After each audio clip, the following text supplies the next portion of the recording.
Comme toutes les gamines, j'avais peur dans le noir, des choses qu'on imagine, cachées dans le placard.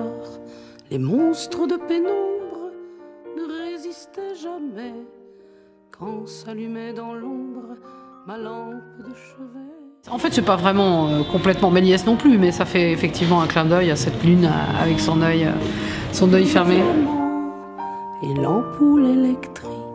Méliès est un beau personnage dans l'histoire de l'art, en fait, parce que avec un cinéma tout jeune, tout balbutiant, et des moyens techniques quasi inexistants, juste par fantaisie, par imagination, il va réussir des prouesses incroyables techniquement. C'est une usine à rêve, Méliès, quoi. C'est vraiment donc voilà, on peut se mettre sous sa parenté, je crois, sans problème. Tous les artistes peuvent se mettre sous sa parenté. Elle savait les coups, les marques au cou, les larmes qui brillent au coin des yeux qu'on maquille. On a créé le spectacle en janvier à La Rochelle, à la Coursive. Donc là, on a joué un petit peu en tournée. On arrive à Paris. Normalement, on est à peu près, mais c'est un spectacle qui est tout jeune, donc il ne demande qu'à grandir. Donc il y a une mise en scène, oui, mais c'est toujours plutôt des prétextes de choses comme ça, d'images qui arrivent dans mes spectacles. C'est pas, je fais pas des spectacles de chansons. Genre, voilà, je me mets au micro et puis je chante mes chansons.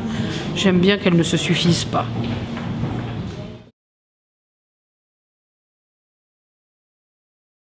C'est une bonne formule, endormie.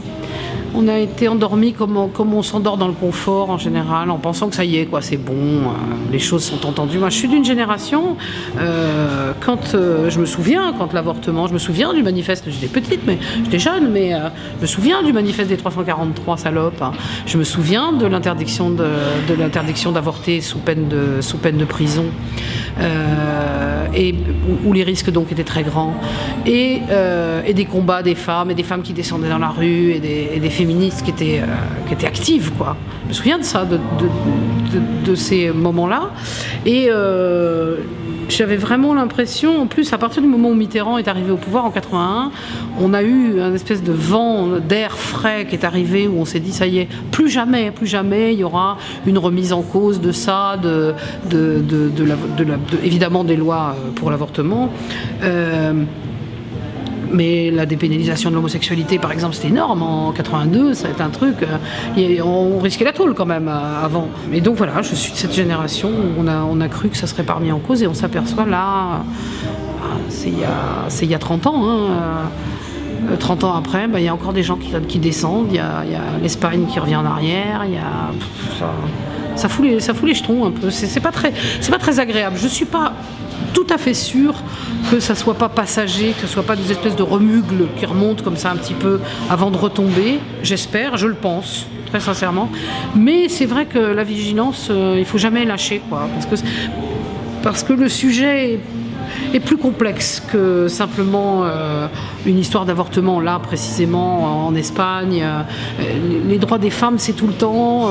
C'est comme si à chaque fois que ça allait mal, on se dit, bon, c'est pas grave, il y a encore les gonzesses sur lesquelles on peut taper, quoi. C'est pas si grave que ça, la situation, parce qu'on a quand même quelqu'un en dessous. Donc, je pense que vraiment, le monde se divise en deux, les dominants, les dominés. Sauf qu'on est toujours on est toujours les dominés d'un dominant. Sauf les femmes. Et puis après, il y a les chiens, juste en dessous. Et les enfants, bien sûr. N'oublions pas les enfants, parce qu'on parle souvent, on parle souvent des enfants et on n'en parle pas bien aussi. Au fond de ma bouteille, un petit diable veille, pas plus gros qu'une abeille, plus noir qu'une corneille, et sa voix qui s'éseille susurre à mon oreille les plus sales conseils, déguisés en... Ah non, ça, je dirais, la chanson réaliste, c'est le moins qu'on puisse dire. Je ne m'inspire pas de la réalité pour écrire des chansons, déjà, pour commencer, ou très peu, parce que c'est toujours de la réalité fantasmée, c'est toujours de la réalité littéraire, en fait. Littéraire ou comment, il faudrait trouver un mot, c'est-à-dire, je travaille beaucoup sur des images qu'on connaît tous, des images qu'on a vues au cinéma, des images qu'on a lues dans des livres, qui sont notre fond commun culturel.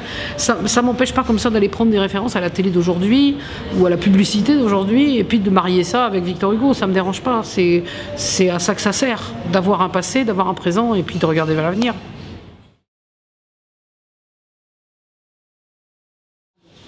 Une hard bossa nova, ça n'existe peut-être pas vraiment.